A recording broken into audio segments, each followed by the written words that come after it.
Сәлеметсіздер ме оқушылар? Бүгінгі сабағымыздың тақырыбы өнер тапқыш бала, изобретательный мальчик.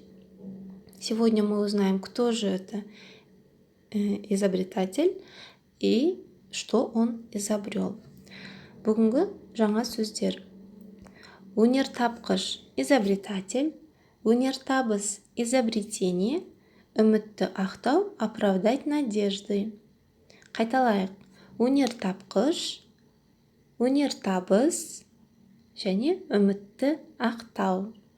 Жақсы, сабақты бастамас бұрын балалар қайталау жүргізейік. Сіздерге сұрақ, мәндес сөздер дегеніміз не? Мәндес сөздер дегеніміз балалар бұл синонимдер, я?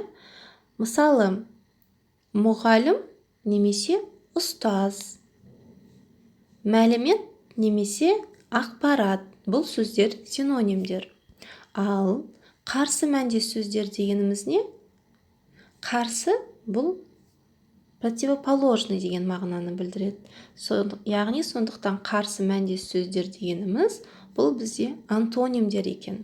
Мысалы, ақ, қара, еңбекқор, жалқау бұл антоним сөздер. Осы ереже бойынша тапсырма орындайықшы. Вам нужно будет подобрать синонимы к этим словам. Өйткені мәндес сөздерді тап. Әйгілі сөзіне синоним. Әйгілі қалай аударылады? Знаменитый деп, я? Келесі, құрмет, уважение, серуендеу, гулять, ғалам, вселенная, үйрену, научиться, және жолдас – это товарищ. Теперь вам нужно к этим словам подобрать синонимы. Жақсы, келесі тапсырма оқылым. Мәтінді бірге оқиық. Бүгін біз Сұңғат екеуміз саябақта қыдырдық. Сұңғат маған компьютер, роботты техника туралы көп ақпарат берді. Ол бүкіл әлемге танымал өнер тапқыш бала болып шықты. Ол хабарласқан адамымен виртуалды кездестіретін телефон ойлап тапқан. Мен бүгін оны өз көзіммен көрдім. Жақында ол тағы бір өнер табысы үшін марапатқа ие болыпты. Оның келесі еңбегі егін өсірумен байланысты. Ол жаңбыр бұлтын қажет нүктеге апаратын ұшқыш робот жасаған. Сұңғат ата-ананың үмітін ақтаған ол. Сұңғаттай досым болғанына мақтанамын. Ол өте қарапайым, білімге құштар бала.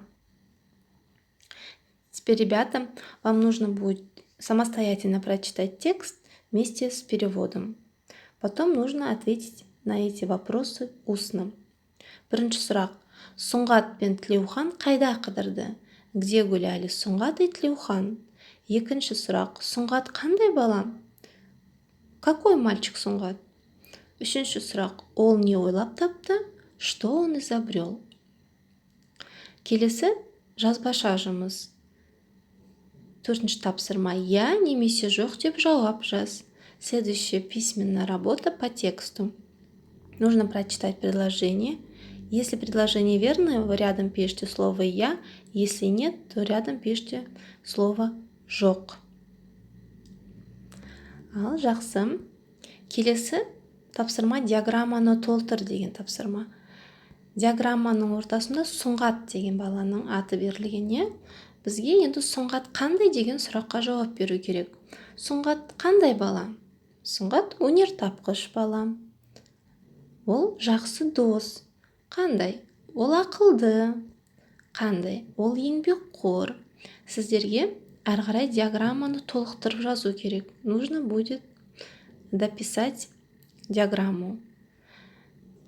Ребята, это домашняя работа. Плюс вам нужно будет дома еще раз, несколько раз прочитать текст. Сабағымыз аяқталды. Сау болыңыз.